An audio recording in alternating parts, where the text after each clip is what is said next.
दोर्भिर्युक्ता चतुर्भिः स्फटिकमणिमयीम् अक्षमालां दधाना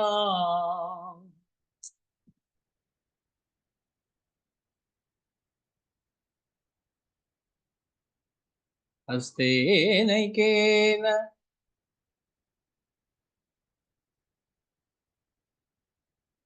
दोर्भिर्युक्ता चतुर्भिः स्फटिकमणिमयीम् अक्षमालां दधाना हस्तेनैकेन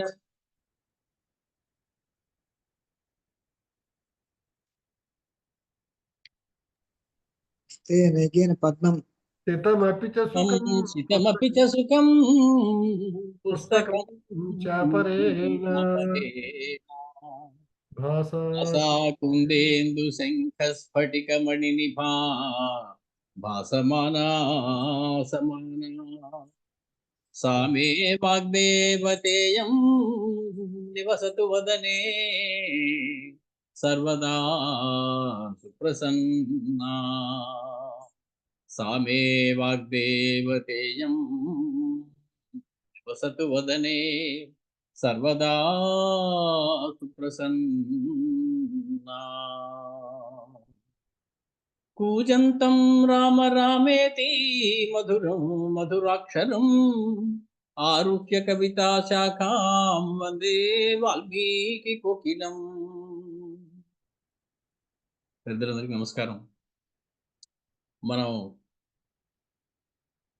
ఛాయంగల వినపాలై లేదా చేయంగల విన్నపములై కష్టపడి ఆది హృదయాన్ని పూర్తి చేసుకున్నాం. కారణం అందులో ఒక్కొక్క పదానికి పెద్దలు చెప్పినటువంటి వ్యాఖ్యానములు అన్నీ ఉండడం వల్ల మనకి చాలా కాలమే పట్టింది. ఆ సరిగ్గా మొత్తం మనం జాగ్రత్తగా పూర్తి చేసుకుని బయటపడ్డాను. ఎప్పుడెప్పుడా రావణ వధ అని ఎదురు చూస్తున్న మనకి రావణ వధ ఇంకా రావడానికి కొంచెం సమయమే ఉన్నది. మనం ఒకటి రెండు విషయాలు పారిశ్రోధంలో ముచ్చటించుకుని మనం ముందుకు వెళితే ఆనందంగా ఉంటుంది. ఆదిత్య హృదయంలో వాల్మీకి రామాయణంలో లేని శ్లోకాలు కొన్ని ప్రక్షిప్తాలు కావచ్చు, లేదా వేరే చోట రామాయణంలో కావచ్చు, కొన్ని అందమైన శ్లోకాలు ఇంకా ఉండిపోయాయి. అవి వాల్మీకివి కాదు కాబట్టి మనం చెప్పుకోలేం. కానీ ఒకసారి చదువుకోవడంలో పెద్ద నష్టం ఏమి లేదు.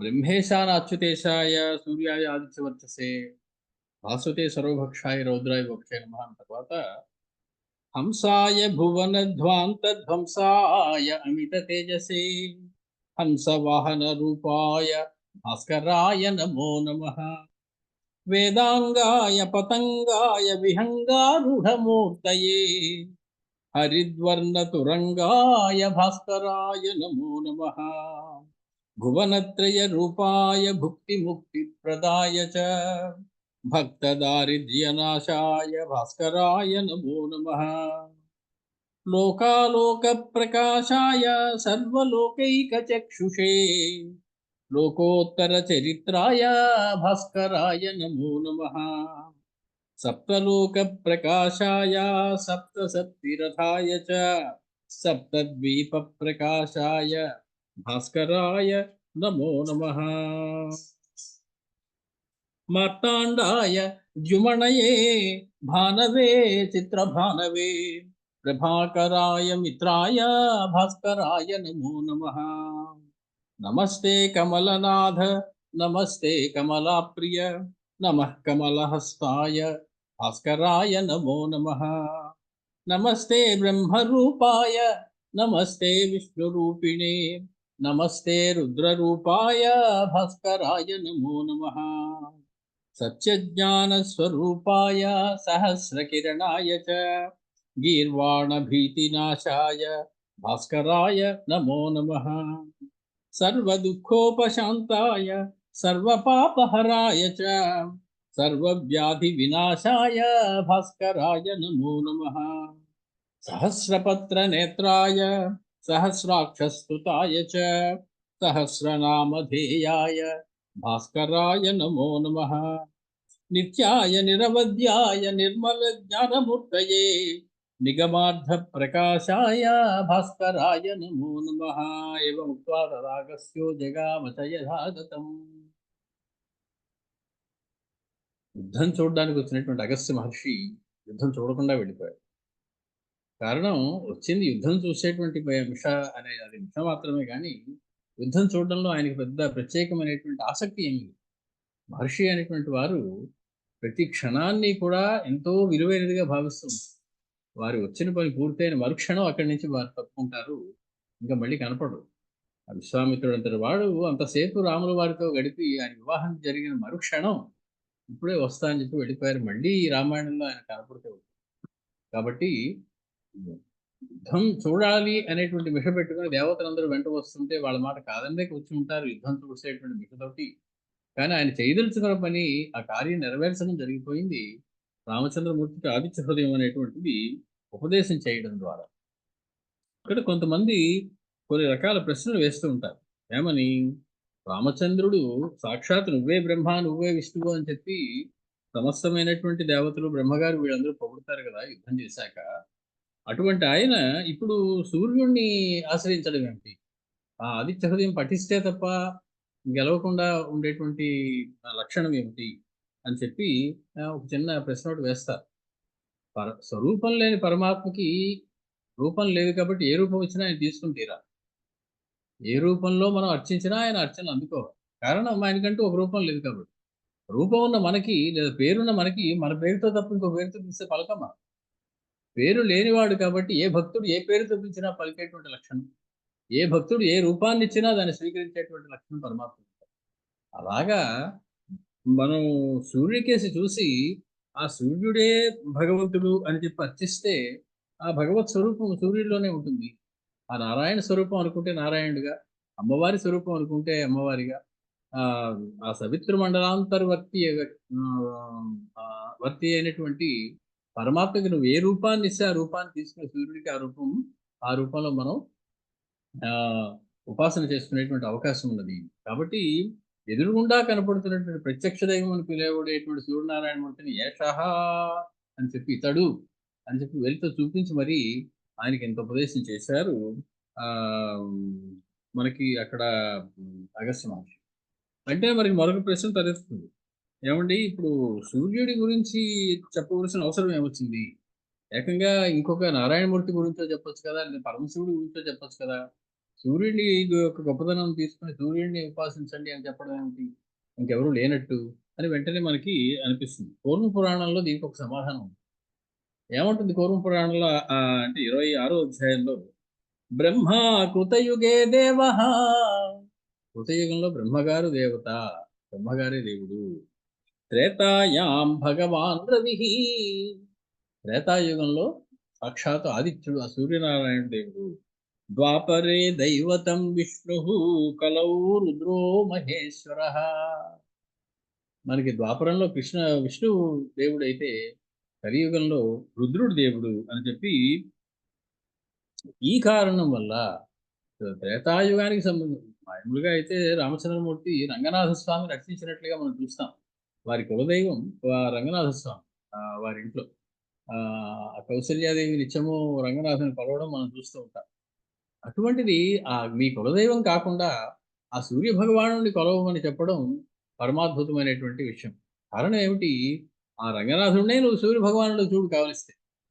ఎదురుగుండా కనపడుతున్నాడు, తేజస్సునివ్వడానికి సిద్ధంగా ఉన్నాడు కాబట్టి, ఆ సూర్యనారాయణుని నువ్వు ఉపాసన చెయ్యి అని చెప్పి త్రేతాయుగంలో దైవం సూర్యనారాయణుడట, కలియుగంలో రుద్రుడట, అలాగే ద్వాపర యుగంలో విష్ణువట, సత్యయుగంలో బ్రహ్మగారి దేవుడు అని చెప్పి మనకి పూర్వ పురాణం చెబుతూ ఉంది. ఈ కారణాల వల్ల త్రేతాయుగం కాబట్టి రామచంద్రమూర్తికి సూర్యారాధన గురించి చెప్పడం జరిగింది అని చెప్తారు. మొత్తానికి ఈ రకంగా మనం పరమాద్భుతమైనటువంటి ఆదిత్య హృదయాన్ని పూర్తి చేసుకొని ముందుకు వెళ్ళబోతున్నాం. ఈ సూర్య భగవానుడు ఆహ్, ఈ కూడా ఒక సాక్షి. అదొక అద్భుతమైనటువంటి విషయం. చెబుతున్నటువంటి వారు అగస్త్య మహర్షి. రామచంద్రమూర్తికి చెప్తూ ఉన్నారు. సూర్య భగవానుడు కూడా ఇందులో ఒక సాక్షి. మహర్షుల యొక్క గొప్పదనం ఏమిటంటే, భగవంతునికి, భక్తునికి అనుసంధానమైనది అనేటువంటి మాట ఒకటుంటుంది. అదేదో అగరవత్తో మరొకటో ఏదో. ఈ ఋషులు చేసే పనది. భగవంతుడికి, భక్తుడికి అనుసంధానం అవుతూ ఉంటారు. ఆ నారద మహర్షి గాని, వశిష్ఠ మహర్షి గాని, అగస్త్య మహర్షి గాని. కాబట్టి పరమాత్మ అయినటువంటి భగవంతుడైనటువంటి సూర్య భగవానుడికి, మానవ రూపంలో ఉన్న రామచంద్రమూర్తికి అనుసంధానం చేసిన వారు ఎవరయ్యా అంటే, ఈ అగస్త్య మహర్షి, ఒక మానవ మాతృడైనటువంటి అగస్త్య మహర్షి. కాబట్టి అగస్త్య మహర్షి ఇలా చెప్పినప్పుడు విని తల ఊచి బావుంది అన్నట్టుగా చూసినటువంటి వాడు సాక్షాత్తు సూర్యభగవానుడు. అందుకే ఇంక ఆగలేక ఇది చెప్పడం అంతా అయిపోయాక ఆయన అధరవిరవదన్ నిరీక్ష్య రామం ముదితమనాః పరమం ప్రహృష్యమానః. హృష్యమాణః కాదు, ప్రహృష్యమాణః. ప్రహృష్యమాణః కాదు, పరమం ప్రహృష్యమాణః.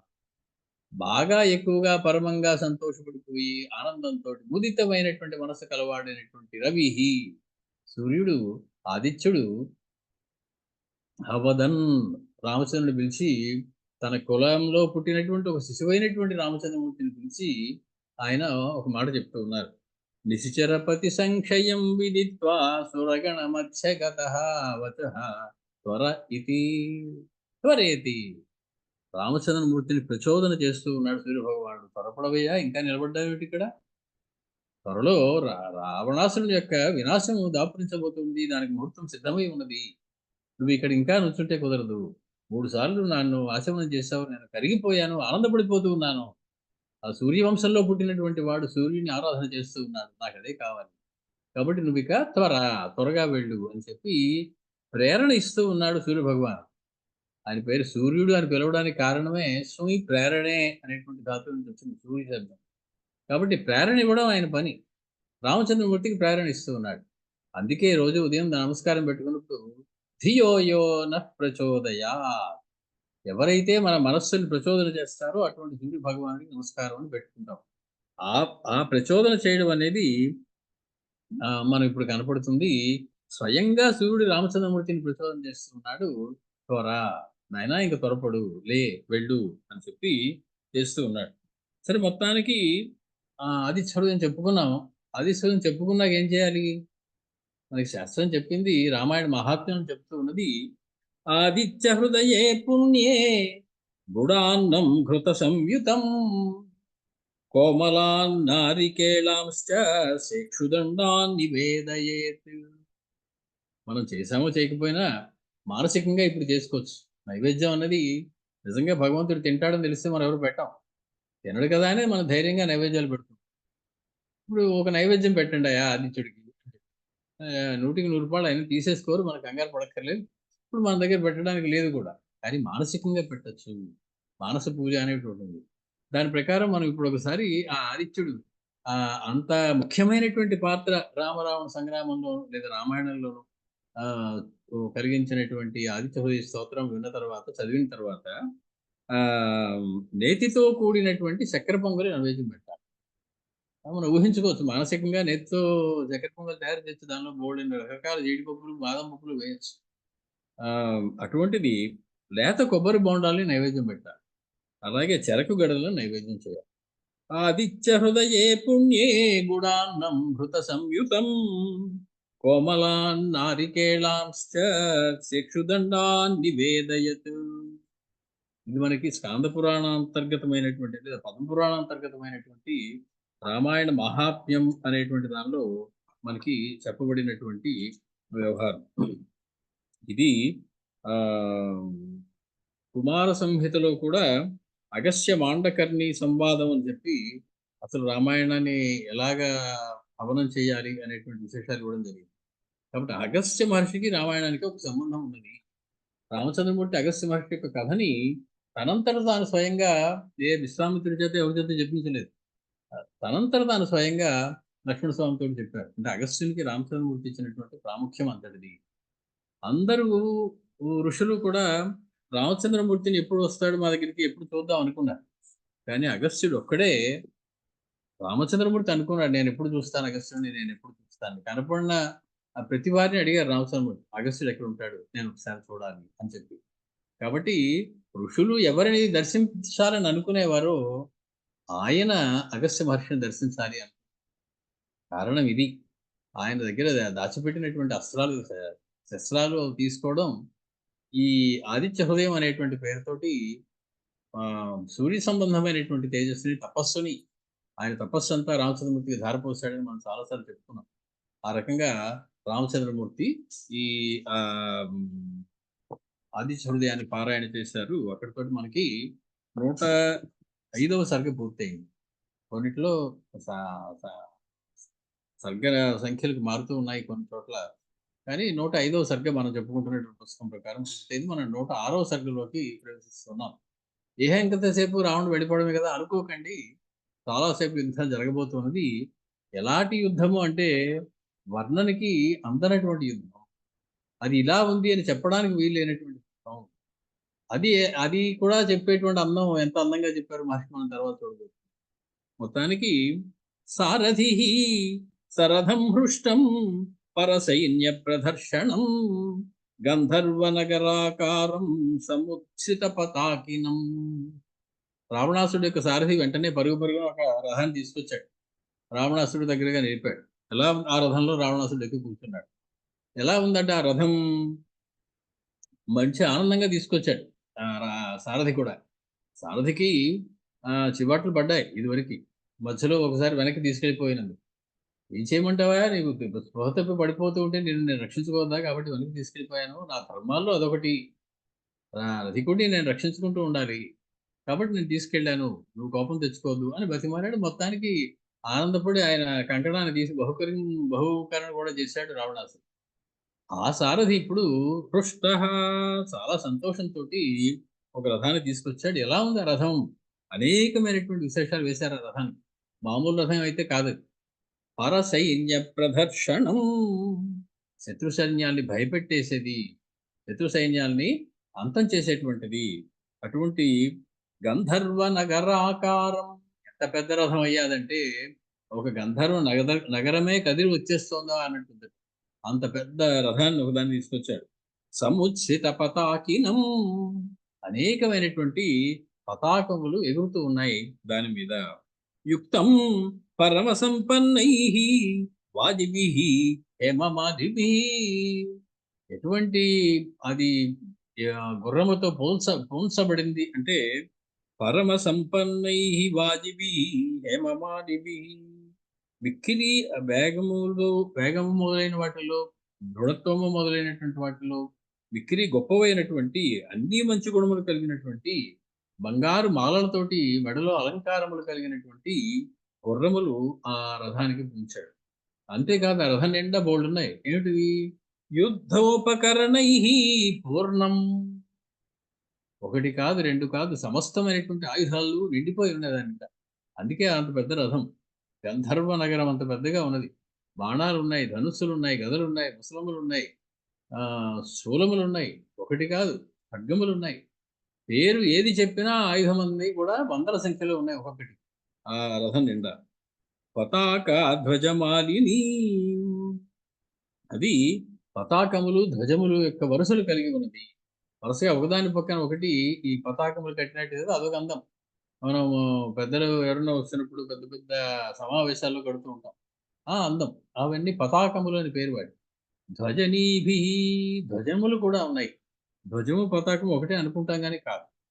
ధ్వజము అంటే ఒక ఆ వ్యక్తి యొక్క రథానికి అది నిర్దేశించబడినటువంటి దాని మీద ఒక గుర్తు ఉంటుంది. ఆ రథాన్ని చూసి రథంలో కూర్చుని వాడు ఎవడో చెప్పేది ఆ జెండాన్ని చూసి. అది ధ్వజం. పతాకం అంటే అది మామూలుగా పెట్టుకునేటువంటి తోరణాలు కట్టేటువంటి జెండాలు. ఒకటి పతాకములు ఉన్నాయి, ధ్వజములు ఉన్నాయి. గ్రసంతమివ చాకాశం నాదయంతం వసుంధరాం. అది నడిచి ఒకటొకటి ముందుకు వస్తూ ఉంటే ఆ రథం ఆకాశాన్ని మింగేస్తూ వస్తోందా అన్నట్టుగా ఆకాశం మూసుకుపోతూ ఉన్నది. అది ఎక్కడికి వస్తే అక్కడికి. అంత పెద్ద రథం వస్తూ ఉన్నది. ఆకాశాన్ని తాగేస్తూ ఉన్నట్లుగా వస్తూ ఉన్నది. అలాగే నాదయంతం వసుంధరాం. భూమి అంతా కూడా ధ్వని జరుగుతూ ఉన్నది. దానికి ఉన్నటువంటి చక్రములు, దాని యొక్క నేమి సవ్వడులు వినపడుతూ ఉన్నాయి. భూమంతా నిండిపోయేంతటి చప్పుళ్ళు వస్తున్నాయి. ప్రణాసం పరసైన్యానాం స్వసైన్యస్య ప్రహర్షణం. పరసైన్యావమర్దనమైనటువంటిది. పరసైన్యానికి ప్రణాశమును కలిగించేది. ప్రణాశం అంటే మిక్కిలి నాశనం, ప్రకృష్టమైనటువంటి నాశనం కలిగించేటువంటి, పరిపూర్ణంగా నాశనం చేసేటువంటిది శత్రు సైన్యాలని. అలాగే స్వసైన్యశ్చ ప్రహర్షణం. తన సైన్యం వారికి ఎప్పుడు కూడా ఆనందాన్ని కలిగించేది. అంటే ఎప్పుడు కూడా గెలిచేటువంటి లక్షణం ఉన్నటువంటిది. రావణస్య రథం క్షిప్రం చోదయామాస సారథి. ఆ సారథి రావణుని యొక్క ఈ గొప్ప రథాన్ని క్షిప్రం చోదయామాస, వెంటనే తీసుకొచ్చి అక్కడ నిలబెట్టాడు. ఈ అగస్త్య మహర్షి మాయమైపు వెళ్ళిపోగానే, సూర్యుడు ఆ మాట చెప్పేసి వెళ్ళిపోగానే రామచంద్రమూర్తి 3 సార్లు ఆచమనం చేసి ఆ ముమ్మార్లు ఆదిత్య హృదయం పఠించి సిద్ధం అవ్వగానే తమాపతంతం సహసా స్వనవంతం మహాధ్వజం రథం రాక్షస రాజస్య నరరాజ దదర్శ. రాక్షసరాజు రథాన్ని నరరాజు చూశారు.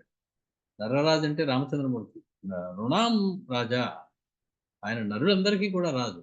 అటువంటి మానవ మానవ మాతృడైనటువంటి రామచంద్రమూర్తి, మానవరాజు అయినటువంటి రామచంద్రమూర్తి మిక్కిలి వేగంగా మీదకు వస్తున్నటువంటి స్వనవంతం, పెద్ద చప్పుడుతో వస్తున్నటువంటి మహాధ్వజం, పెద్ద ధ్వజములు కలిగినటువంటి రాక్షస రాజస్య రథం దదర్శ.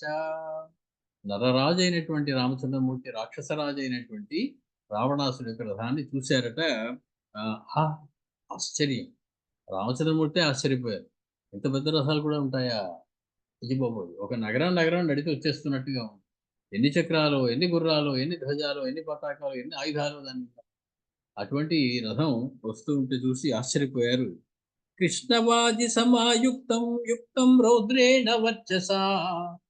దానికి పొంచబడినటువంటి గుర్రాలు బలిష్టమైనవి, మంచి వర్చస్సుతో ఉన్నవి మాత్రమే కాదు, మిత్రి వేగంగా వెళ్ళేవి మాత్రమే కాదు, అవి కృష్ణవాజి సమాయుక్తం, నల్లని గుర్రాలు, ఒక్క మచ్చ కూడా లేకుండా పూర్తిగా నల్లగా ఉండేటువంటి గుర్రములు. ఆ నల్లటి గుర్రం అదొక అందం. గుర్రాలు పూర్తిగా నల్లగా ఉన్నటువంటి గుర్రములు, యుక్తం రౌద్రేణ వర్చస, వాటి నుంచి వచ్చేటువంటి వర్చస్సు, వాటి ముఖముల్లోని కాంతి అదే భయంకరంగా ఉంది. అంత వేగంగా అవి ఎటు కావలిస్తే అటు పరుగు తీయగలవు. వాటిని యొక్క బలం ఒక పట్టాన అలసిపోయేటువంటి గుర్రములు కాదు, అంత బలమైనటువంటి గుర్రములు అవి.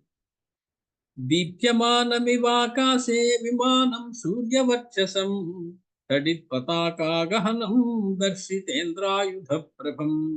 అది ఎలా ఉన్నది అంటే ఆకాశంలో నుంచి ఒక సూర్యుడు కిందకి దిగుతున్నాడా అన్నట్టుగా ఉందట. ఆ రథం వస్తున్నప్పుడు ఆకాశంలో సూర్యుడు వచ్చేసి నేల మీద పరుగులు తీస్తున్నాడా అన్నట్టుగా ఆ రథం నేల మీద వెళుతూ ఉన్నది. దీప్యమానమివాకాశే విమానం సూర్యవర్చసం. అప్పుడే మిక్కిలి ప్రకాశంతో సూర్యుని యొక్క వర్చస్సు వంటి వర్చస్సు కలిగినటువంటిది ఒక గ్రహమో, ఒక నగరమో, ఇంద గంధర్వ నగరమో పైనుంచి కిందకి దిగితే ఎలా ఉంటుందో అలా ఉన్నది అది. తటిత్ పతాకాగహనం, మెరుపుల వంటి పతాకాలు ఉన్నాయట దానికి. ఆ మెరుపుల వంటి పతాకములతోటి ప్రకాశించే విమానంలా ఉన్నటువంటి ఆ దాని మీద దర్శితేంద్రాయుధ ప్రభం. ఇంద్రాయుధం, ఇంద్రాయుధం అంటే ఇంద్రధనుస్సు, అనేకమైనటువంటి రంగులు కలిగినటువంటి, కాబట్టి ఇంద్రధనుస్సు వంటి కాంతితోటి ప్రకాశిస్తూ ఉన్నటువంటి ఆ రథాన్ని రామచంద్రమూర్తి చూశారు. చూడగానే అప్పటికే శరధారా విముంచంతం ధారాసారమివాంబుదం, ఏనుగు తొండమంతటి వర్షపు ధారలు కురిసేటువంటి మేఘం నుంచి మేఘాలు వర్షపు ధారలు కురుస్తున్నట్లుగా అప్పటికే రామచంద్రుడు చూసే సమయానికి శరధారలు అంటే బాణాలు వర్షంలా కురుస్తూ ఉన్నాయి, దాని నుంచి విడిచిపెట్టబడుతున్నాయి. శరధారా విముంచంతం ధారాసారమివాంబుదం, ధారగా కురుస్తున్నటువంటి వర్షం కురిసేటువంటి మేఘంలో ఉన్నది అది. తం దృష్ట్వా మేఘ సంకాశం ఆపతంతం రథం రిపోహో. తన శత్రువైనటువంటి రావణాసుని యొక్క ఆ రథం ఆ రకంగా మిక్కిలి వేగంగా తన మీదకి దూసుకొస్తూ ఉండడం చూశారు రామచంద్రమూర్తి. గిరేహే వజ్రాభిమృష్టస్య దీర్యతః సదృశస్వనం. అది ఎలా ఉన్నదయ్యా అంటే దాని ధ్వని వజ్రముల చేత కొట్టబడి బద్దలవుతున్న పర్వతాలు అప్పుడు ఎలాంటి చప్పుడు వస్తుందో అలా వస్తాం. ఈ పోలిక ఎందుకు చెప్పారు అంటే పురాణాలు ప్రసిద్ధమైనటువంటిది. ఇంద్రుడు తన వజ్రాయుధంతో పర్వతములన్నీ ఖండించడం, రెక్కల్ని ఖండించడం అనేది. ఒక్కొక్క పర్వతం ఎంత గట్టిగా గోలపెట్టి ఉంటుంది, ఎంత గట్టిగా అరిచి ఉంటుంది, లేదా ఆ రాయికి ఈ వజ్రాయుధం తగిలినప్పుడు ఎన్ని నిప్పు కణాలు పైకి లేచి ఉంటాయి, ఎంత గొప్ప ధ్వని వచ్చి ఉంటుంది. అలాగ ధ్వని చేస్తూ ఉన్నది. గిరేహే వజ్రాభిమృష్టస్య దీర్ఘతః సదృశస్వనం. ఆ ఒక్కొక్క వజ్రాయుధము దెబ్బ పడినప్పుడు పెద్ద పర్వతం కాస్త ముక్కలైపోతూ ఉంటే ఎంత పెద్ద ధ్వని వస్తుందో అలాంటి ధ్వని చేస్తూ ఉన్నది ఇతగాడి రథం. విస్ఫారయన్ వై వేగేన బాలచంద్రానతం ధను ఉవాచ సారథిం రామ సహస్రాక్షస్య మాతలిం. చూశారు ఆ రామచంద్రమూర్తి ఆ ధనుస్సును చేతిలో తీసుకున్నారు. ఎలా ఉందట ఆయన చేతిలో ధనుస్సు? బాలచంద్రాకారం. బాలచంద్రుడిలా మెరిసిపోతుంది ధనుస్సు. ధనుస్సు బాలచంద్రుడిలో ఎలా మెరుస్తుందండి? బాలచంద్రుడు గుండ్రంగా ఉండడు. సగం హాఫ్ సర్కిలే ఉంటుంది. లేదా అంతకన్నా తక్కువ ఉంటుంది. కాబట్టి ఆ ధనుస్సు ఎలా ఉన్నదయ్యా అంటే రామచంద్రమూర్తి దాన్ని ఆ జావలిన్ లాగి ఎక్కుపెట్టారనమాట. అర్ధచంద్రాకారంలో ఉన్నది ఆ ధనుస్సు. అది బాలచంద్రాకారం. కాబట్టి అటువంటి ధనుస్సుని చేత్తో పట్టుకున్నటువంటి వారై దాని జావలిని వీటి ధనుస్సు తాను కూడా శబ్దాన్ని దాన్ని కూడా చేస్తున్న వాడి సారథిం రామః ఉవాచ. సారథితో మాట్లాడారు. ఎవరా సారథి? సహస్రాక్షస్య మాతలిం. సహస్రాక్షుడైనటువంటి దేవేంద్రుడు అనుకున్న వచ్చినటువంటిది ఇంద్రసారథి అయినటువంటి ఆ మాతలితోటి రామచంద్రమూర్తి పలుకుతూ ఉన్నారు. అట్నుంచి ఈ గంధర్వ నగరంలో వస్తున్నటువంటి రావణాసురుడు అన్నటువంటి రథం ఇటుపక్క అర్ధచంద్రాకారంలో ఉన్నటువంటి ఆ ధనుసులు చేతితో పట్టుకున్నటువంటి రామచంద్రమూర్తి మాతలితోటి చెప్తూ ఉన్నారు. మాతలే పశ్య. ఓ మాతలి చూడవయ్యా చూడు. ఒక్కసారి చూడవయ్యా ఎదురుగుండాను. సంరబ్ధం ఆపతంతం రథం రిపోహో. రిపు అంటే శత్రువు. రిపోహ రథం శత్రువు యొక్క రథం మన మీదకి వచ్చి మీద పడిపోతూ ఉన్నటువంటి మనని కూడా మింగేసి వెళ్ళిపోదామా అని మీదకి వస్తూ ఉన్నటువంటి శత్రువు యొక్క రథాన్ని చూడు. సంరబ్ధం ఆపతంతం మిక్కిలి తొందరగా వస్తున్నటువంటి ఆ శత్రు రథాన్ని చూడు. యథాపసవ్యం పతతా వేగేన మహతా పునః సమరే హంతుమాత్మానం తథానేన కృతామతి. మా ఇప్పుడు ఆ రథాన్ని చూడు. ఇంతగా ఆ రథంలో కూర్చున్నటువంటి అతడు ఉన్నాడే రావణుడు మిక్కిలి వేగంతో ప్రదక్షిణ దిక్కుగా వస్తున్నాడు. ఆఖరిసారి వాడు రాముడికి ఏదైనా చేసుకుంటే చేసుకోవాలి. ఇంకేం మిగలలేదు. ప్రదక్షిణంగా వస్తున్నదయ్యా ఆ రథం. ప్రదక్షిణంగా రావడం అంటే ఎడమ పక్క నుంచి కుడి పక్కకు వెళ్ళడం. అది అందుకే దాన్ని యథా అపసవ్యం పతత. ఎడమ నుంచి కుడివైపు వెళుతూ ఉన్నది. మనని ప్రదక్షిణం చేయడం కోసం వస్తూ ఉన్నట్లుగా మనకి అటుపక్కగా వస్తూ ఉన్నది ఆ రథం. చాలా వేగంగా వస్తూ ఉన్నది. ఎందుకట అంత తొందర? అంతు ఆత్మానం. తనని తాను నాశనం చేసుకోవడానికి వస్తూ ఉన్నాడు. తన యొక్క ఆత్మహత్యకి సిద్ధపడి వస్తూ ఉన్నాడు. ఆ రకంగా తనని తాను అంతం చేసుకోవడం కోసం వస్తూ ఉన్నాడు. తథానేన కృతామతి. ఇతగాడి చేత స్థిరమైనటువంటి ఆలోచనతో వస్తున్నాడు. ఏమని? ఇవాళతో నా పని అయిపోవాలి. ఇంకా నేను బతకూడదు అనేటువంటి ఆలోచనలో వస్తున్నట్టుగా కనపడుతుంది. లేకపోతే మన మీదకి వచ్చి మనల్ని గెలిచేద్దామనే రావడం. ఇదివరకు దెబ్బలు తిని వెళ్ళినవాడు. కాబట్టి తనని తాను ఇంకతో ఆత్మహత్య చేసుకునేటువంటి ఉద్దేశం ఉన్నవాడైతేనే ఇలా వస్తాడు. ఇంత ధైర్యంగా వస్తాడు. తదప్రమాదమా తదప్రమాదమాతిష్ఠ ప్రత్యుద్గచ్చ రథం రిపోః విధ్వంసయితుమిచ్ఛామి వాయుర్మేఘః మేఘం ఇవ ఉత్థితం. మహా పెద్ద మేఘం ఏహనో ఇప్పుడో వర్షం కురిసిపోతుంది అనుకుంటాం. 5 నిమిషాల తర్వాత పైకి చూస్తే అక్కడ మేఘం ఉండదు. పెద్ద గాలి వచ్చి దాన్ని దూరంగా తీసుకుపోతుంది. వర్షానికి వాయువు శత్రువు అట. మేఘాన్ని కురవనివ్వదు అది. కాబట్టి కురవకుండా దూరంగా లాక్కుపోతుంది. సరే ఇంకో చోట ఎక్కడో కురిస్తే కురవచ్చు, అది వేరే. మొత్తానికి మేఘాన్ని ఏ రకంగా వాయువు చల్లార్చడం చేస్తుందో అలాగే ఇప్పుడు నేను విధ్వంసయితుమిచ్ఛామి. విధ్వంసం చేయడానికి సిద్ధపడుతూ ఉన్నాను, కోరుతూ ఉన్నాను. దేన్ని? ఆ రథాన్ని, ఆ రథంలో ఉన్నటువంటి వారిని కూడా నేను విధ్వంసయితుమిచ్ఛామి. కాబట్టి నువ్వు అప్రమాదం ఆతిష్ఠ. ఏమీ ప్రమాదం లేకుండా ఉండు. ప్రమాదం అనేటువంటి మాటకి తెలుగు ప్రమాదం కాదు. తెలుగు ప్రమాదానికి అర్థం యాక్సిడెంట్. సంస్కృతంలో ప్రమాదం అంటే పొరపాటు లేకుండా ఉండడం. పొరపాటుని ప్రమాదం అంటారు. ఏదో ఆలోచిస్తూ ఉంటే ప్రమాదం ఉంటుంది. రామచంద్రమూర్తి అరణ్యవాసంలో లక్ష్మణ స్వామితో చెప్తారు. లక్ష్మణ, ఇవాళ నుంచి మనం ముగ్గురమే ఉంటాం. సుమంతుడు కూడా వెళ్ళిపోయాడు మనల్ని వదిలేసి. ఇది మొదటి రాత్రి మనం గడపబోతూ ఉన్నాం. ఇవాల్టి నుంచి నువ్వు ప్రతిరోజు అప్రమత్తుడవై ఉండాలి. ప్రమాదం ఆకర్షీః. సుమిత్రాదేవి చెప్పింది లక్ష్మణుడితోటి. అన్నయ్య గారితో వెళ్తున్నావయ్యా నువ్వు, రామే ప్రమాదం ఆకర్షీః. రాముని విషయంలో నువ్వు ప్రమత్తుడవై ఉండకు. అంటే చూసి చూడనట్టు ఉండకు. 2 కళ్ళు దగ్గర పెట్టుకొని జాగ్రత్తగా ఆయన గమనించుకుంటూ ఉండు. నువ్వు రక్షించుకుంటూ ఉండాలి రాముడిని. అలాగే లక్ష్మణ స్వామితో చెప్పారు రామచంద్రమూర్తి, సీతమ్మ విషయంలో నువ్వు రాత్రిళ్ళు ప్రమాదం ఆకర్షి. ఏమాత్రము కూడా ఆహ్, పొరపాటు చేయొద్దు సీత విషయంలో. ప్రమత్తత చూపించవద్దు. అప్రమత్తుడివై 2 కళ్ళు తెరుచుకొని రాత్రుళ్ళు ఆవిడని కాపాడు. అంటే అర్థం ఏమిటి? పగలు కాపాడక్కర్లేదయ్యా! వాడొచ్చి తీసుకెళ్ళిపోతాడు. నువ్వు కంగారు పడకు. నువ్వు పగలు కూడా కాపాడదామని కూర్చుంటే కొంపలు అంటుకుపోతాయి. కాబట్టి ఇప్పుడు రావణాసురుడు రావాలి. కాబట్టి నువ్వు రాత్రిళ్ళు జాగ్రత్తగా ఆవిడని కాపలా కాయి అని రామచంద్రమూర్తి చెప్పారు. మరి ఎందుకు చెప్పారో తెలీదు. రాత్రుళ్ళు మాత్రమే కాపలా కాయి అని అర్థమా దానికి? కాదు. లేదు అంటే రావణాసురుడు రాత్రి చెరుడైనటువంటి రావణాసురుడు రాత్రి రాడు, పగలు వస్తాడని ఆయనకు తెలుసా ముందు? ఏదో తెలిసింది జరిగింది మొత్తానికి. సీతా విషయంలో నువ్వు ఏమాత్రము కూడా ప్రమత్తుడవై ఉండకు, అప్రమత్తుడవై ఉండు అని రామచంద్రమూర్తి చెప్పారు. అలాగే ఇప్పుడు మాతలతో చెప్తూ ఉన్నారు రామచంద్రమూర్తి. తత్ ఆ కారణం వల్ల అప్రమ అప్రమాదమాతిష్ఠ. అప్రమత్తుడవై ఉండు. ప్రమత్తత లేకుండా ఉండు. పొరపాటు లేకుండా ఉండు. ఏదో ధ్యాసలో ఉన్నానండి, ఆలోచిస్తున్నానండి, చూసుకోలేదండి, ఇటువంటి మాటలు కుదరవు. కాబట్టి నువ్వు అప్రమత్తుడవై ఉండాలి. ప్రత్యుద్గచ్చ రథం రిపోః. ఆ రథం వస్తున్న దానికి ఎదురుగా నువ్వు పోనీ. అంతే వేగంతో పోనీ ముందుకి. ఆ రథాన్ని మనం ఎదుర్కోవలసి ఉన్నది అని చెప్పి రామచంద్రమూర్తి చెప్తూ ఉన్నారు.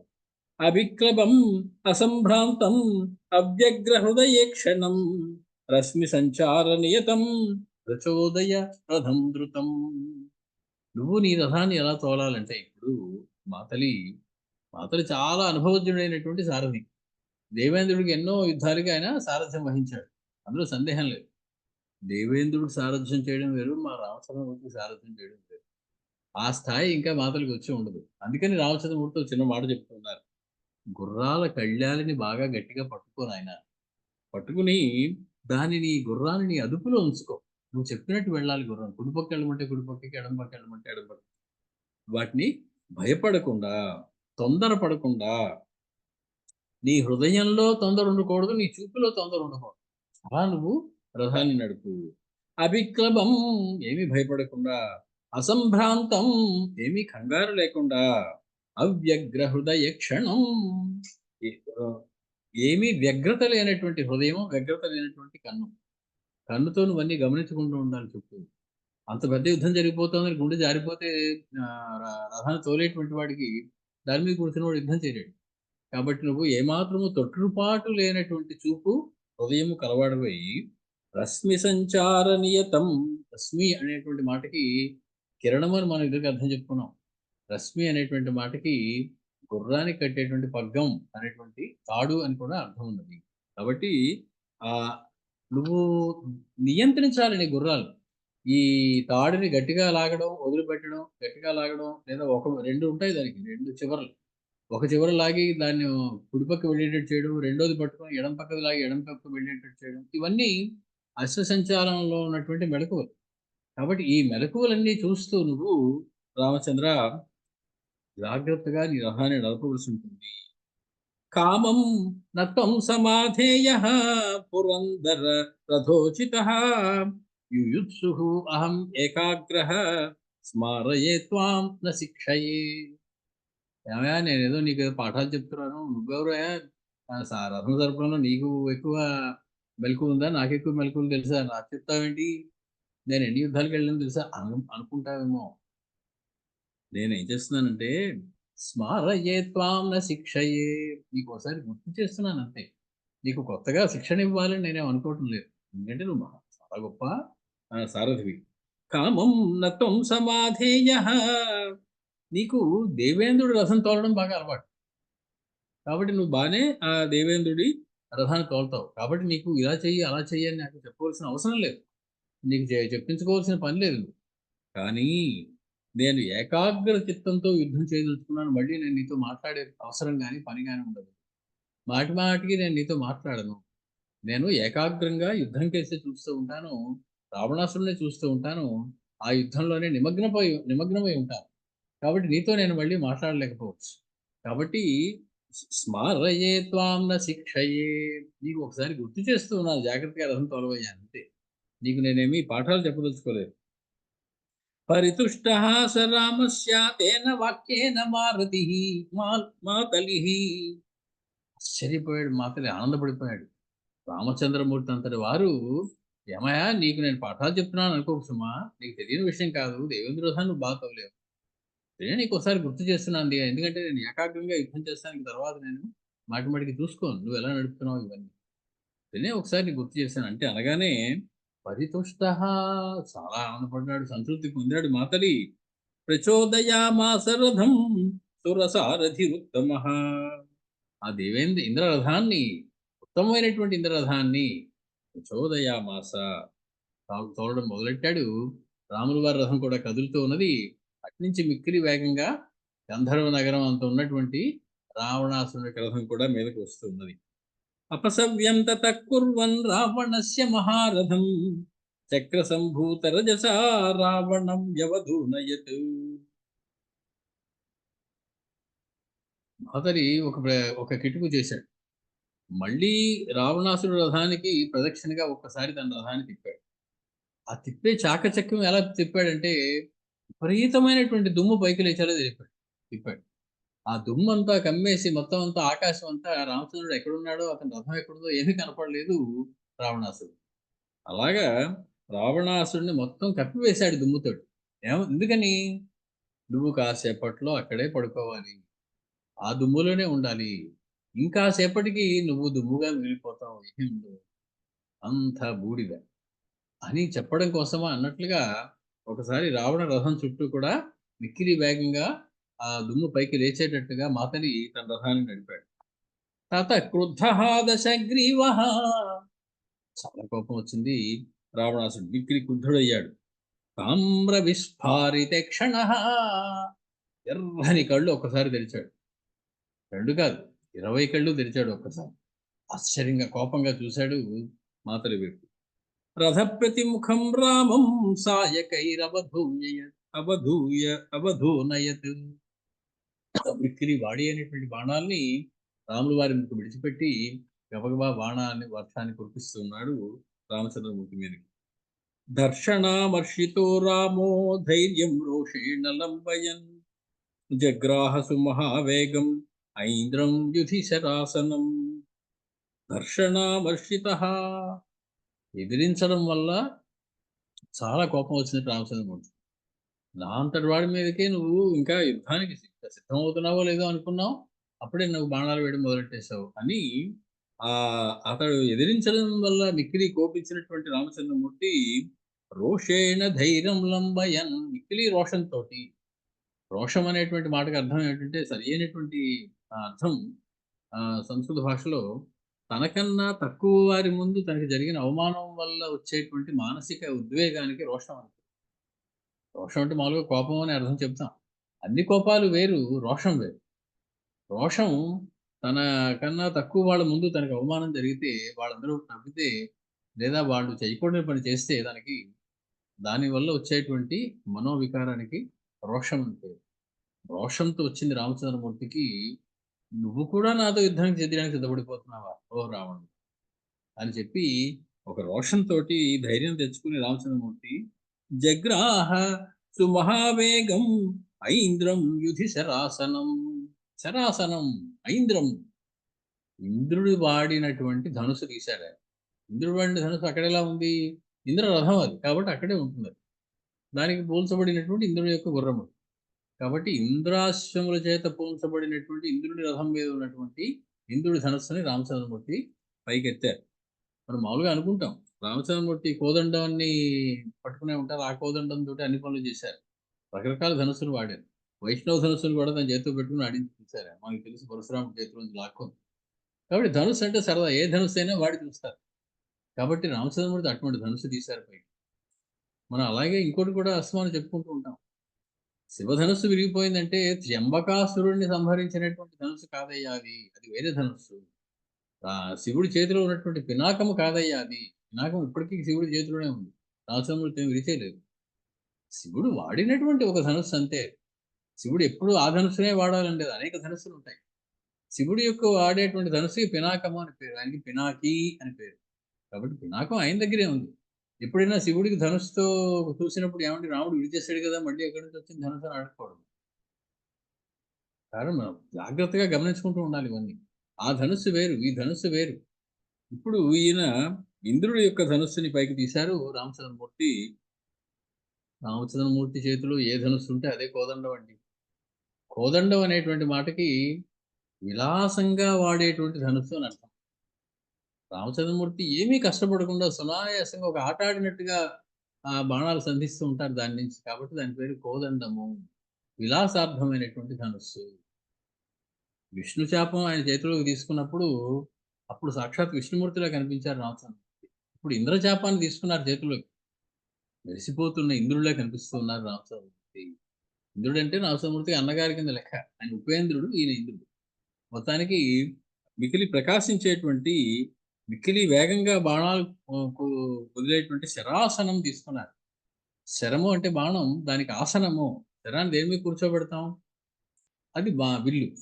కాబట్టి విల్లు యొక్క పేరేమిటి అంటే శరాసనం. శరములకు ఆసనమైనది. అటువంటి ఆ ధనుస్సుని తీసుకున్నారు రామచంద్రమూర్తి. వెంటనే శరాంశ్చ తు మహావేగాన్ సూర్యరశ్మి సమప్రభాన్ తదుపోఢం మహద్యుద్ధం అన్యోన్యవధకాంక్షిణోః పరస్పరాభిముఖయోః దృప్తయోరివ సింహయోః. ఇక్కిరి వాడి అయినటువంటి వేగంగా వెళ్ళేటువంటి బాణాలు సంధిస్తూ వాడి మీదకి వేస్తూ ఉన్నారు రామచంద్రమూర్తి. సూర్యరశ్మితో సమానమైనటువంటి కాంతితోటి దూసుకొచ్చి వాడికి తగులుతూ ఉన్నాయి రామచంద్రమూర్తి వేసిన బాణాలు. వాడు తక్కువ తినలేదు. అంత తీక్షణమైనటువంటి అటువంటి బాణములని తాను కూడా తీసుకుని రామచంద్రమూర్తికి మీదకి వేస్తూ ఉన్నాడు రావణాసుడు. ఒకరినొకరు అన్యోన్య వధకాంక్షినోహో, ఒకరినొకరు సంహరించుకోవాలి అనేటువంటి కోపంతో ఉన్నటువంటి పరస్పర అభిముఖయోహో, ఒకరెదురుగా ఒకరు నిలబడి ఉన్నటువంటి దృప్తయోరివ సింహయోహో, మిక్కిరి గర్వించినటువంటి రెండు సింహాలు ఏ రకంగా పోట్లాడుకుంటాయో, ఏ రకంగా ఒకదానితో ఒకటి తలబడతాయో, ఆ రకంగా రామ రావణులు ఇద్దరు కూడా తలపడుతూ ఉన్నారు. తతో మామూలుగా యుద్ధం జరిగితే చూడాలిగా, చూడడానికి ప్రేక్షకులు ఉండాలిగా కొంతమంది. ఎప్పుడూ సిద్ధంగానే ఉంటారు వాళ్ళు. దీనికోసం వేచి ఉన్నవాళ్ళు బోలెడుమంది ఉన్నారు. దేవాః సగంధర్వాః సిద్ధాశ్చ పరమర్షయః సమీయుః. సమీయుః గుమికూడిపోయారు ఆకాశం అంతా. ఆకాశంలో మిల్లీమీటర్ చోటు లేదు ఎక్కడ. ఒకళ్ళనొకళ్ళు తోసుకుంటూ కిందకి చూసేస్తున్నారు. సమస్తమైనటువంటి దేవతలు, గంధర్వులు, సిద్ధులు, ఋషులు వీళ్ళందరూ కూడా. సమీయుః సమీయుర్ద్వైరథం ద్రష్టం రావణక్షయకాంక్షిణః. ద్వైరథం, ఇద్దరు రథికుల యొక్క యుద్ధాన్ని చూడడానికి వచ్చారు వాళ్ళు. వాళ్ళందరూ కూడా ఒకటే పక్షంలో ఉంటారు. కొందరు ఇటు, కొందరు అటు ఉండేటువంటి వ్యవహారం లేదు. అందరూ కూడా రామపక్షమే. అందరూ కూడా రావణక్షయకాంక్షిణః. రావణాసురుని అంతాన్ని కాంక్షిస్తూ ఉన్నారు. రావణాసురుడు ఎప్పుడు మరణిస్తాడని చూస్తూ ఉన్నారు వాళ్ళందరూ కూడా. మిక్కిలి ఉత్సుకతతోటి పయనించి యుద్ధాన్ని గమనిస్తున్నారు. సముత్పేతురథోత్పాతాః దారుణాః రోమహర్షణాః రావణస్య వినాశాయ రాఘవస్య ఉదయాయ చ. మనకి కొన్ని శకునములు అందరికీ ఒకేలా ఉండవు. ఒకడికి మంచి శకునం రెండో వాడికి చెడ్డ శకునం అవ్వచ్చు. వాడి వాడి నక్షత్రాన్ని బట్టి, జాతకాన్ని బట్టి, వాడి యొక్క యోగ్యతను బట్టి. కొన్ని ఉత్పాతాలు కలుగుతూ ఉన్నాయి ప్రకృతిలో. ఆ ఉత్పాతాలన్నీ కూడా దారుణాహ, మిక్కిలి దారుణమైనటువంటి ఉత్పాతాలు కనబడుతూ ఉన్నాయి. అవి రోమహర్షణాహ, తలుచుకుంటేనే ఆ ఉత్పాతాల్ని వెంట్రుకలు నిక్కబొడుచుకునేటువంటి ఇది కలుగుతూ ఉన్నది. అటువంటి భయంకరమైనటువంటి, దారుణమైనటువంటి ఉత్పాతములు కలుగుతున్నాయి. అవన్నీ ఏమి సూచిస్తున్నాయి? రావణస్య వినాశాయ, రావణాసుడికి నాశనం తప్పదు అని సూచిస్తున్నాయి. రాఘవస్య ఉదయాయ చ, రామచంద్రమూర్తి ఆ ఆ, విజయాన్ని సూచిస్తూ ఉన్నట్లుగా ఆయన యొక్క ఉదయాన్ని లేదా ఆయన యొక్క అభివృద్ధిని, ఆయన యొక్క విజయాన్ని సూచిస్తున్నట్టుగా ఈ ఉత్పాతములన్నీ వస్తున్నాయి. అవి చూస్తేనే రోమాంచము కలుగుతూ ఉన్నది. వెంట్రుకలు నిక్కబొడుచుకుంటూ ఉన్నటువంటి దారుణమైనటువంటి ఉత్పాతములు కలుగుతున్నాయి. ఏమిటా ఉత్పాతాలు చెప్పాలిగా మరి? వవర్ష రుధిరం దేవో రావణస్య రథోపరి. ఆకాశం నుంచి రక్తపు వర్షం కురుస్తూ ఉన్నది రావణాసుడి యొక్క రథం మీద. అది రావణాసుడికి మంచి శకునం కాదు. రామచంద్రుడి రథం మీద కురవటం లేదు అలా ఆ వర్షం. కాబట్టి రామచంద్రమూర్తికి శుభ సూచకము, వాడికి అశుభ సూచకము. వవర్ష రుధిరం దేవో రావణస్య రథోపరి వాతామండలినస్తీవ్రాః అపసవ్యం ప్రచక్రముః. ఆ రథం చుట్టూ కూడా క్రి వేగంగా ఒక చుడిగుండంలా గాలి తిరుగుతూ ఉన్నది. అది ప్రదక్షిణ మార్గంలో వాడి రథం చుట్టూ గాలి తిరుగుతోంది. ఇది వాయువు వీస్తూ ఉన్నది ఆ రథం చుట్టూ. మండలాలుగా తిరుగుతూ ఉన్నది. అంటే దుమ్మునంతా పైకి ఎగరగొడుతూ ఉన్నది. ఆ రథాన్ని కూడా ఇంకా అది లేపుకుపోదామా అని ఉత్సుకతతో ఉన్నాడు వాయుదేవుడు. వీళ్ళందరూ దిక్పాలురు అని పేరు. వీళ్ళు వాయువ్య దిక్కుకు అధిపతే వాయుదేవుడు. దిక్పాలునందని చెడబట్టి వాడితో శత్రుత్వం చేశాడు రావణాసుడు. కాబట్టి సమస్త భూతములు, సమస్త దిక్పాలులు అందరూ కూడా రావణాసుడి యొక్క నాశాన్ని కోరుతూ ఉన్నారు. కాబట్టి వారు చేస్తున్న పని ఏమిటి అంటే ఇతనికి అపశకములు కలిగేలా చేస్తూ ఉన్నారు. మహత్ వృద్ధకులం చాస్య భ్రమమాణం నభస్థలే ఏన ఏన రథో యాతి తేన తేన ప్రధావతి. ఆకాశం మీద ఒక పెద్ద గ్రద్దల గుంపు తిరుగుతూ ఉన్నది. గ్రద్ద ఆకాశంలో తిరుగుతూ అక్కడ కనపడమే ఒక అశుభం. అటువంటివి వృద్ధ కులం. కులం అంటే సమూహం. ఈ ఈ గ్రద్దల యొక్క సమూహం ఒకటి భ్రమమాణం నభస్థలే. నభస్థలం అంటే ఆకాశం. ఆకాశంలో భ్రమమాణం తిరిగిలా తిరుగుతూ ఉన్నది. ఏన ఏన రథో యాతి తేన తేన ప్రధావతి. ఇక్కడ దీనిపైన అవి ఉన్నాయని చెప్పి కొంచెం దూరంగా పక్కకి రథం తీసుకెళ్తే అవన్నీ కూడా అక్కడికి వస్తున్నాయి. రథం ఎటు పెడితే అటు దాని పైభాగంలో గద్దలన్నీ కూడా తిరుగుతూ ఉన్నాయి. మనస్సు తోచనివ్వకుండా చేస్తూ ఉన్నాయి. సంధ్యయా చావృతా లంకా.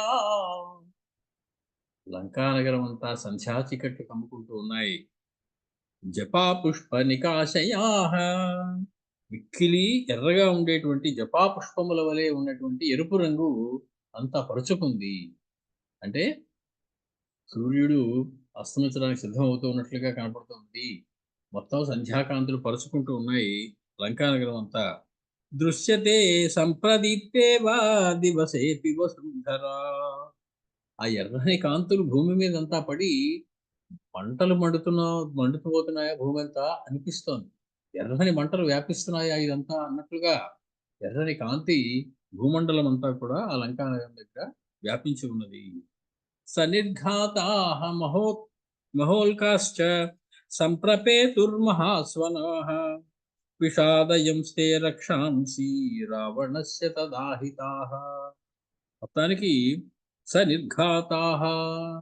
నిర్ఘాతం అంటే ఉరుములతో కూడినటువంటి మహోల్కాశ్చ పెద్ద పెద్ద ఉల్కలు పడుతూ ఉన్నాయి. సంప్రపేతు బాగా పెద్ద సంఖ్యలో పడుతూ ఉన్నాయి. మహాస్వనాః చాలా పెద్ద చప్పుడు చేస్తూ ఉల్కాపాతం జరుగుతూ ఉన్నది. విషాయదయంతే రక్షాంసి. అది చూడగానే రాక్షసులందరూ దిగులు పడిపోతూ ఉన్నారు. ఈ బాబోయ్ కొంపలు అంటుకుపోతూ ఉన్నాయి, మనకి అపజయం తప్పదు అన్నట్టుగా వారికి అర్థమవుతూ ఉన్నది. వారు దైన్యంలోకి వెళ్ళిపోతూ ఉన్నారు. రావణస్య తదాహితాః. కాబట్టి రావణునికి అహితమైనటువంటి శకునములు ఇవన్నీ. హితమైనటువంటి శకునములు కాదు. రావణుని యొక్క నాశనాన్ని సూచించేటువంటి శకునములకి చూసి వాళ్ళందరూ కూడా దిగులు పడుతున్నారు. రావణశ్చ యతస్తత్ర ప్రచచాల వసుంధరా రక్షసాంచ ప్రహరతాం గృహీతా ఇవ బాహవః. మొత్తానికి వీడి రథం ఎక్కడుంటే అక్కడ భూకంపం వస్తున్నది. ఆ రథం తిన్నగా నిలవడానికి వీలు లేకుండా ఉండేలా. ఎందుకు రాదు? భూకుమారుని పట్టుకొచ్చి నువ్వు దాచిపెడితే దొంగిలించి భూదేవి కోపం రాదా మరి? తన కుమార్తెని అలా చేస్తే ఊరుకుంటుంది ఆవిడ. వీడి రథం ఎక్కడ వెళుతుంటే అక్కడ భూకంపం వస్తుంది. రథం నిలకడగా నిలవలేకపోతున్నది. మొత్తానికి రక్షసాంచ ప్రహరతాం గృహీతా ఇవ బాహవః. ఒకళ్ళ బాహువులు ఒకళ్ళు పట్టుకుని రాక్షసుల కింద పడిపోకుండా ఆ వంక టింకరగా కదిలిపోతున్నటువంటి నేల మీద నిలవడానికి నానా ఇబ్బందులు పడుతూ ఉన్నారు.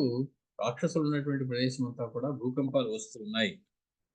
తామ్రాః పీతాః సితాశ్వేతాః పతితాః సూర్యరశ్మయః దృశ్యంతే రావణస్యాగ్రే పర్వతస్యేవ ధాతవః.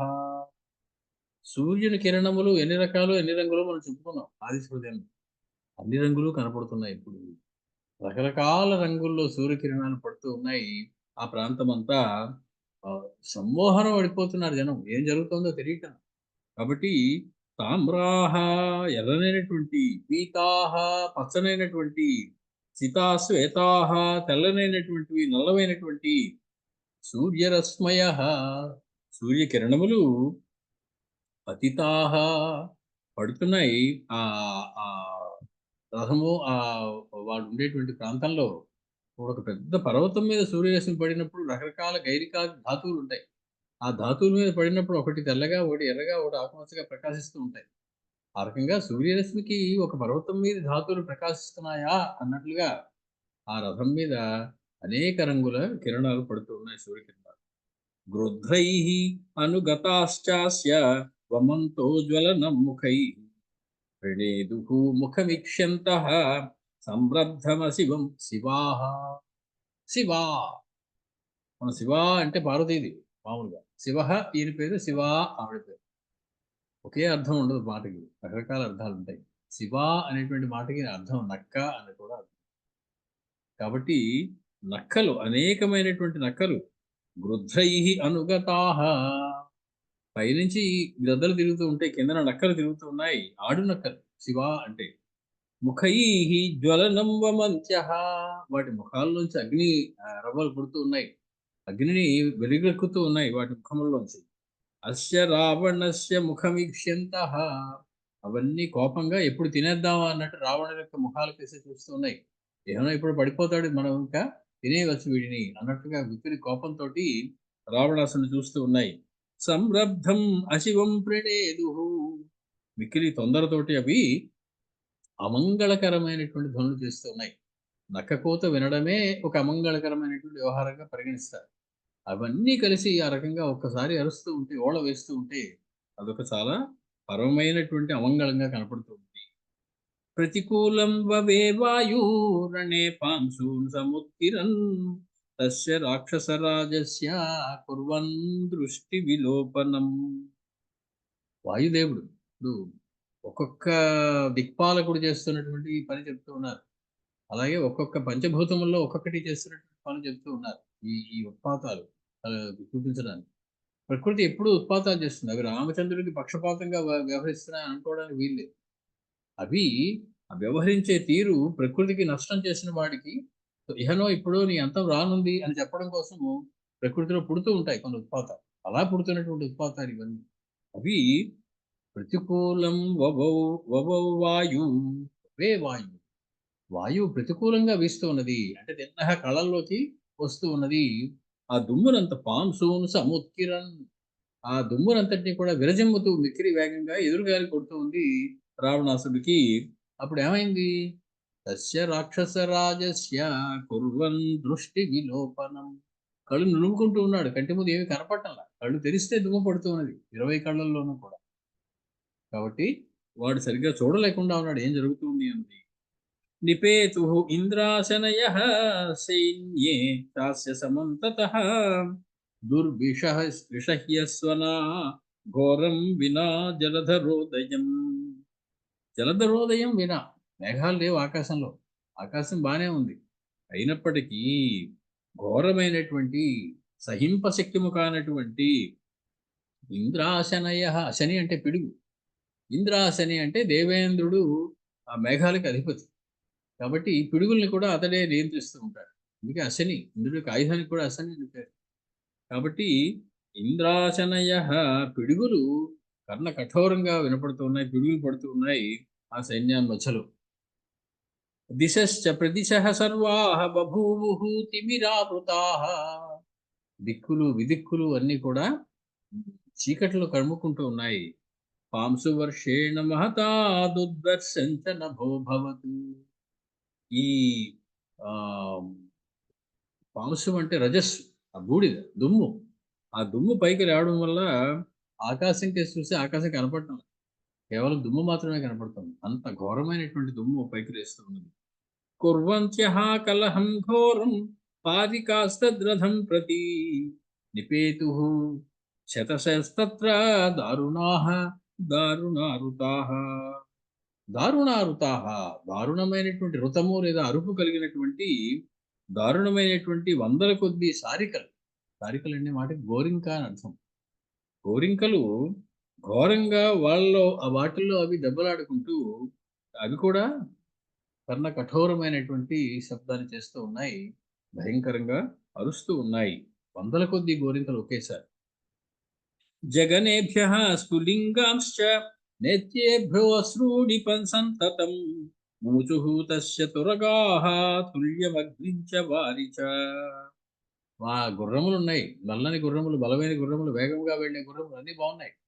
కానీ వాటి జగన భాగం నుంచి అగ్ని కణాలు వస్తూ ఉన్నాయి. వాటి నేత్రాల నుంచి కన్నీళ్లు కారుతూ ఉన్నాయి. మొత్తానికి అగ్నిని, నీటిని కూడా నిరంతరము విడిచిపెడుతూ ఉన్నాయి అవి. కళ్ళలోంచి నీరు, జగన భాగంలోంచి అగ్ని వస్తూ ఉన్నది వాటికి, ఆ గుర్రముల నుంచి. అదొక అపశకునం వాడి. ఏవం ప్రకారాః బహవః సముత్పాతాః భయావహాః రావణస్య వినాశాయ దారుణాః సంప్రజజ్ఞిరే. ఏవం, ఈ రకంగా అనేక విధములుగా ఎక్కువ సంఖ్యలో సముత్పాతములు, మిక్కిలి భయాన్ని కలిగించేటువంటి సముత్పాతములు, రావణుని యొక్క వినాశాన్ని సూచించేటువంటి ఉత్పాతములు, దారుణమైనటువంటి ఉత్పాతములు సంజజ్ఞిరే పుడుతూ ఉన్నాయి. ఎక్కడ చూసినా కూడా ఉత్పాతములు కలుగుతూ ఉన్నాయి. రామస్యాపి నిమిత్తాని సౌమ్యాని చ శివాని చ.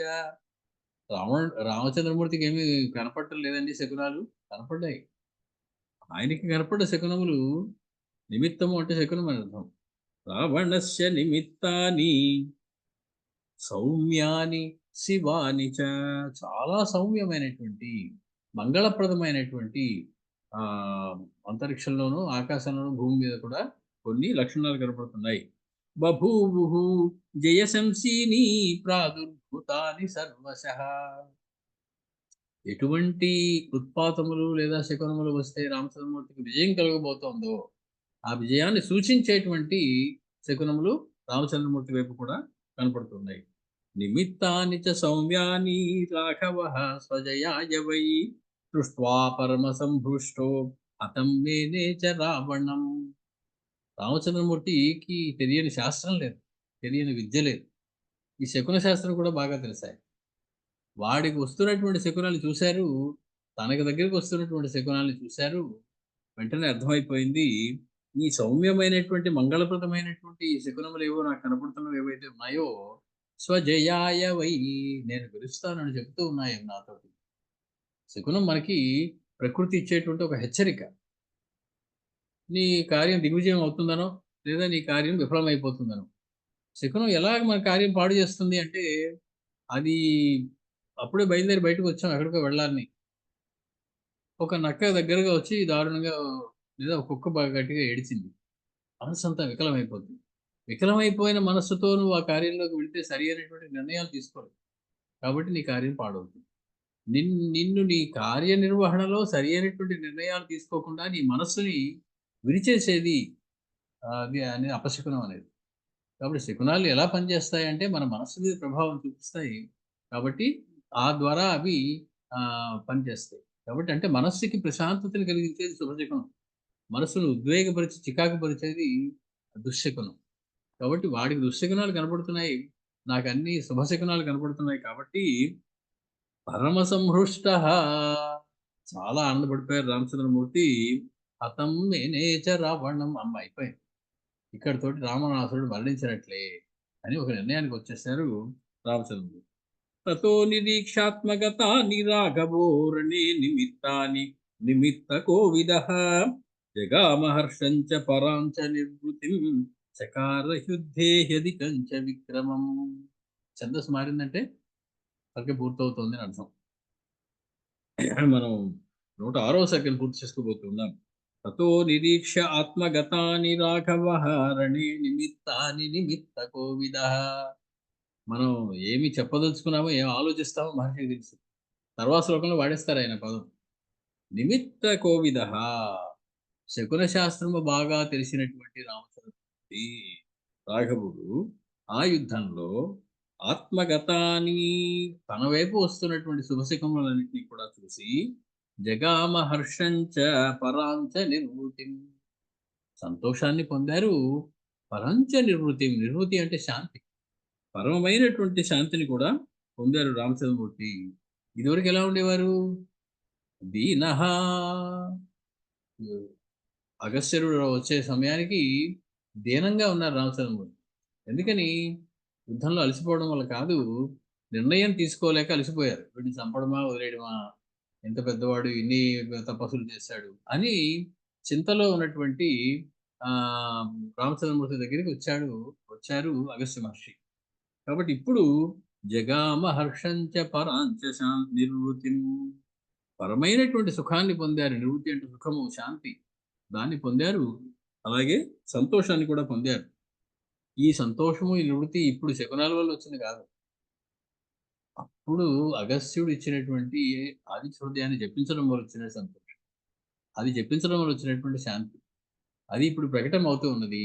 నిమిత్తాలు కూడా వారినే సూచిస్తూ ఉండడంతో చకార యుద్ధేహధికంచ విక్రమం, ఇంకా తన పరాక్రమాన్ని అధికం చకార, బాగా ఎక్కువగా తన పరాక్రమాన్ని చూపించడానికి సిద్ధపడిపోతూ ఉన్నారు రామచంద్రమూర్తి. తత ప్రవృత్తం సుక్రూరం రావణయోస్తదా సుమహద్వైరథం యుద్ధం సర్వలోక భయంకర భయావహం. తత ప్రవృత్తం సుక్రూరం రావణయోస్తదా, సుక్రూరం మిక్రీ క్రూరమైనటువంటి, సుమహద్వైరథం, ద్వైరథం రెండు రథికులకి మధ్య ఆ యుద్ధం అభవత్ సర్వలోక భయావహం. ఇంతవరకు సృష్టిలో ఎప్పుడూ అటువంటి యుద్ధాన్ని ఎవరూ చూడలేదు. అటువంటి యుద్ధం జరుగుతూ ఉన్నది. సమస్త లోకములకి కూడా భయాన్ని కలిగించేటువంటి, మిక్కిలి క్రూరమైనటువంటి, మిక్కిలి గొప్పదైనటువంటి, పెద్దదైనటువంటి యుద్ధం ప్రవృత్తం, యుద్ధం జరగబోతూ ఉన్నది, జరుగుతూ ఉన్నది. తతో రాక్షస సైన్యంచ హరీణాంచ మహద్బలం ప్రగృహీత ప్రహరణం నిశ్చేష్టం సమవర్తత. అప్పుడు రాక్షస సైన్యము, వా వానర సైన్యము కూడా ఆ ప్రగృహీత ప్రహరణం, ప్రహరణం అంటే ఆయుధం. విష్ణుమూర్తికి నానా ప్రహరణాయుధ అని పేరు. రకరకమైనటువంటి ఆయుధములు ధరించిన వాడు ఆయనే ఇప్పుడు రామచంద్రమూర్తిగా వచ్చారు. కాబట్టి ప్రగృహీత ప్రహరణం, ఈ రాక్షసులు వానరులు కూడా చేతుల్లో ఆయుధాలు తీసుకున్నారు. ఎవరు ఆయుధాలు వాళ్ళు తీసుకున్నారు. వానరులు చెట్లు రాళ్ళు తీసుకున్నారు, వాటి రకరకమైనటువంటి ఆ ఆయుధాలు తీసుకున్నారు.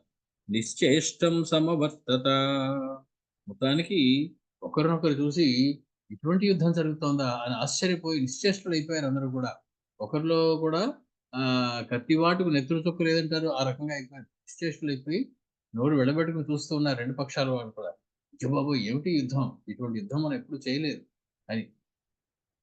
సంప్రయుద్ధే తు తౌ దృష్ట్వా బలవన్నర రాక్షసౌ వ్యాక్షిప్త హృదయాః సర్వే పరం విస్మయమాగతాః. బలసారులైనటువంటి ఆ ఇద్దరు, నరుడు రాక్షసుడు, ఈ వీళ్ళిద్దరూ కూడా నర రాక్షసులు ఇద్దరిని కూడా చూసి, నరరాక్షసుడు అనేటువంటి సమాసం చేస్తే నరరూప రాక్షసుడు అయిపోతుంది. కాబట్టి నరుడును రాక్షసుడును, రాముడును రావణుడును అని ఇలాంటి ఇద్దరు విడివిడిగా చెప్పుకోవాల్సి ఉంటుంది. వారిద్దరూ యుద్ధంలోకి దిగడం చూసి అక్కడ ఉన్నటువంటి రాక్షస నాయకులందరూ కూడా ఆ మిక్కిలి ఆశ్చర్యంతో వ్యాక్షిప్త హృదయాః, అక్కడి నుంచి వెళ్ళడానికి కూడా వీలు లేకుండా ఉన్నది. వదిలితే యుద్ధం మళ్ళీ చూడవేమో అని, వదలకుండా అక్కడ ఉంటే భయం. కాబట్టి హృదయాన్ని లాగేస్తూ ఉన్నది ఆ యుద్ధం. అంత ఇదివరకు ఎప్పుడు చూడనట్టు పోవడం వల్ల దాంతో ఆకర్షింపబడుతున్నారు. నానా ప్రహరణై వ్యగ్రై భుజై విస్మిత బుద్ధయ తస్తు ప్రేక్ష చ సర్వే తేన అభిజగ్ముః పరస్పరం. వారందరూ కూడా రకరకములైనటువంటి ఆయుధముల చేత ధరించిన వారై ఒకళ్ళొకళ్ళు చూస్తూ చాలాసేపు నిలబడిపోయి ఒకరి మీద ఒకరికి యుద్ధానికి నా అభిజగ్ముః పరస్పరం, ఒకరి మీద ఒకరు యుద్ధానికి వెళ్ళడానికి సిద్ధంగా లేరు. కొట్టుకోవడం లేదు ఇద్దరు కూడా. నిశ్చేష్టులై ఒకరినొకరు చూసుకుంటూ ఉండిపోయారు. కారణం అందరూ రామచంద్రమూర్తి కేసి చూస్తూ ఉన్నారు. ఆ పరాక్రమం కేసి చూస్తూ ఉన్నారు. కాబట్టి నోట మాట రావటం లేదు. చెయ్యి కదలటం లేదు. కాలు కదలటం లేదు. చేతిలో ఆయుధం అయితే ఉన్నది. యుద్ధం మాత్రం జరగటం లేదు. నిశ్చేష్టులైపోయి ఒకరినొకరు చూసుకుంటూ ఉన్నారు. లేదా అటువాళ్ళు, ఇటువాళ్ళు కూడా వాళ్ళ వాళ్ళ నాయకుల్ని చూస్తూ ఉండిపోయారు. ఎంత భయంకరంగా ఉన్నారు. ఎంత ఘోరమైనటువంటి యుద్ధం చేయబోతూ ఉన్నారు వీళ్ళు అనుకుంటూ. రక్షసాం రావణం చాపి వానరాణాం చ రాఘవం పశ్యతాం విస్మితాక్షాణాం సైన్యం చిత్రమివాబభౌ. రాక్షసులందరూ రావణాసుడి కేసి చూస్తున్నారు. కళ్ళు పెద్దవి చేసుకుని, నోళ్ళు వెళ్ళబెట్టుకుని ఆశ్చర్యంతోటి. ఏమిటి మా రావణాసుడి యొక్క పరాక్రమం? ఎంత భయంకరంగా కనపడుతున్నాడు అని. వానరులందరూ రామచంద్రమూర్తి కేసి చూస్తూ ఉన్నారు. ఆహా! ఇది శాంత స్వరూపం యుద్ధంలో కూడా. యుద్ధంలో కూడా వచ్చి ఎక్కడా తొట్టుపాటు లేదు. నిశ్చలంగా, నిర్మలంగా ఉన్నారు. నిమ్మకు నీరెత్తినట్టు. అని వాళ్ళు ఆశ్చర్యపోతూ ఉన్నారు. ఎంత కోపం వచ్చేయాలి? ఎంత పరాక్రమాన్ని చూపించాలి? అదేమీ కనపడటం లేదు రామచంద్రమూర్తిలో అని వీళ్ళు ఆశ్చర్యపోతున్నారు. మొత్తానికి వాళ్ళు రావణాసురుడిని చూస్తున్నారు. వీళ్ళు రామచంద్రమూర్తిని చూస్తున్నారు. విస్మితాక్షాణాం సైన్యం చిత్రమివాభవౌ. అందరూ కూడా ఇంతంత కళ్ళేసి చూసుకుంటున్నారు. ఆ సైన్యం బయట నుంచి చూస్తే కళ్ళు తప్ప ఇంకేం కనపడటం. అన్ని కళ్ళు, అన్ని జతల కళ్ళు కనపడుతూ ఉన్నాయి. ఆశ్చర్యకరంగా ఉన్నది ఆ సైన్యం చూడడానికి. ते तु तत्र निमित्तानि दृष्ट्वा राघवरावणौ कृतबुद्धिस्थिरामर्षौ युयुधाते హ్యభీతవత్. మొత్తానికి అక్కడ కనపడుతున్నటువంటి నిమిత్తాన్ని దృష్ట్వా శకునములను చూసి రాఘవుడు చూశాడు, రావణాసురుడు చూశాడు ఆ శకునాలని. కృతబుద్ధి, ఇద్దరు కూడా ఒక స్థిరమైనటువంటి నిర్ణయానికి వచ్చేశారు.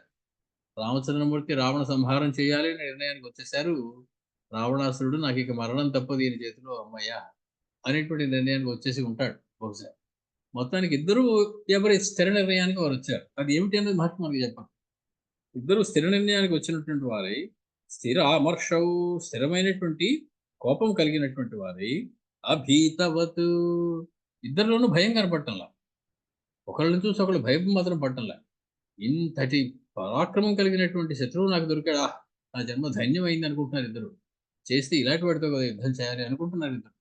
అభీతవతు, ఏమీ భయపడకుండా ఒకరికొకరు ఎదురుగా నిలబడి ఉన్నారు.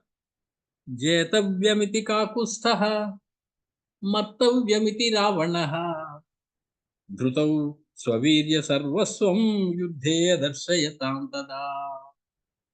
ఎలాగైనా ఇతగాడిని గెలవాలి అనే పట్టుదలగా ఉన్నారు రామచంద్రుడు. ఎలాగైనా ఇతని చేతిలో చావాలి అనే పట్టుదలగా ఉన్నారు. జేతవ్యమితి కాకుత్సః మర్తవ్యమితి రావణః ధృతౌ స్వవీర్య సర్వస్వం యుద్ధే దర్శయతాం తదా. వారిద్దరూ కూడా వారి యొక్క పరాక్రమాన్ని ప్రదర్శిస్తూ కృతనిశ్చయంతోటి యుద్ధరంగంలో దిగి ఉన్నారు. తత క్రోధాద్ దశగ్రీవః శరాన్ సంధాయ వీర్యవాన్ ముమోచ ధ్వజముద్దిశ్య రాఘవస్య రథే స్థితం. ఇంద్రరథానికి కట్టినటువంటి ధ్వజం ఒకటి ఉంది. దాని మీద వాడి కళ్ళు పడ్డాయి రావణాసుడు. వెంటనే బాణాన్ని సంధించాడు తన ధనుస్సుకి. ఆ ధ్వజం మీదకి తన బాణాన్ని విడిచిపెట్టాడు పరాక్రమవంతుడైనటువంటి రావణాసుడు. తే శరాస్తమావ అనాసాచ్య పురంధర రథధ్వజం రథాశక్తిం పరామృశ్య నిపేతుః ధరణీతలే. అది ఇంద్ర మాయలతో కూడినటువంటి రథం కాబోలు. వీడు జాగ్రత్తగా గురి చూసి ఆ ధ్వజాన్ని ముందు పడగొడదామని బాణం వేశాడు. అది ఆ రథానికి తగలనే లేదు. తగలకుండా కింద పడిపోయింది. దేవేంద్రుని ధ్వజం చేరకుండానే రథశక్తి అంటే ధ్వజం కట్టినటువంటి ఆ దృఢమైనటువంటి రథ శిఖరం ఏదో ఉంటుంది. దాని మీద ధ్వజం ఉంటుంది. ఆ రథ శిఖరం దగ్గరికెళ్ళి తగిలి అది కింద పడిపోయాయి. ఈ రథశక్తి అనేటువంటి మాటకి ఒక్కొక్కరు ఒక రకమైనటువంటి వ్యాఖ్యానం చేశారు. కొంతమంది పైన ఇలా ఉండేటువంటి గోపురంలో రథం పైన ఉండేటువంటిది అది రథశక్తి. దానిపైన దాని మధ్యలోంచి ధ్వజం ఉంటుంది అని కొందరు రాశారు. కాబట్టి దానికి తగిలింది అంటే మూలం దగ్గర తగిలింది. ఆ ధ్వజం ఇంకా పడకుండా అలాగే ఉంది. ఆ బాణం నిలబడిపోయింది. కొందరు అదేమంటో తెలియదండి. మనం ఎప్పుడు చూడలేదు. ఈ రోజు వాడే మాటలు కావవి. అదో రథంలో దానికి తగిలింది అని కొంతమంది రాశారు. మొత్తానికి ఏదైనా గురి తప్పింది మొదటిసారి వేసిన బాణమే. రామ రథం యొక్క ధ్వజాన్ని అది తాకలేకపోయింది. తతో రామోపి సంక్రుద్ధః చాపమాకృష్య వీర్యవాన్ కృతప్రతికృతం కర్తుం మనసా సంప్రచక్రమే. వాడు ఏం చేశాడో దానికి ప్రతిగా ఇంకొక కార్యం చేయాలంటే, వాడి రథం మీద ఉన్నటువంటి ధ్వజాన్ని రామచంద్రుడికి పడగొట్టి చూపించాలి. వాడిది రౌండ్ 1లో ఒకటి వాడిది కింద పడిపోయింది. బాణం తగలకుండా లక్ష్యాన్ని ఛేదించలేకపోయింది. రామచంద్రమూర్తి సంక్రుద్ధః మిక్కిలి కోపంతోటి సమాకృష్య తన యొక్క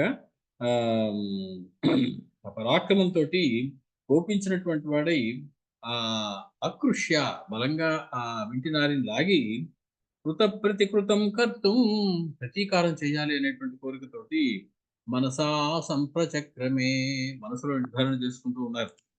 మొత్తానికి రామచంద్రమూర్తి వేసిన బాణం వాడి ధ్వజానికి తగులుతుందా తగలదా? తగిలితే ఆ ధ్వజం కింద పడుతుందా పడదా? రామచంద్రమూర్తి వేసిన ఈ బాణం ఏమైంది? ప్రయాణిస్తోంది. ఏమైందో వచ్చేసారి మనం చూసుకుందాం. రావణాసురుడు వేసిన బాణం తగలకుండా లక్ష్యాన్ని కింద పడిపోయింది. కోపంతోటి ప్రతీకా ప్రతీకారం తీసుకోవడం కోసం రామచంద్రమూర్తి కూడా బాణాన్ని విడిచిపెట్టేశారు. వెళ్ళనివ్వండి. మంగళం కోసలేంద్రాయ మహనీయ గుణాత్మనే చక్రవర్తి తనూజాయ సార్వభౌమాయ మంగళం వేద వేదాంత వేద్యాయ మెఘశ్యామల మూర్తయే పుంసాం మోహన రూపాయ పుణ్య శ్లోకాయ మంగళం.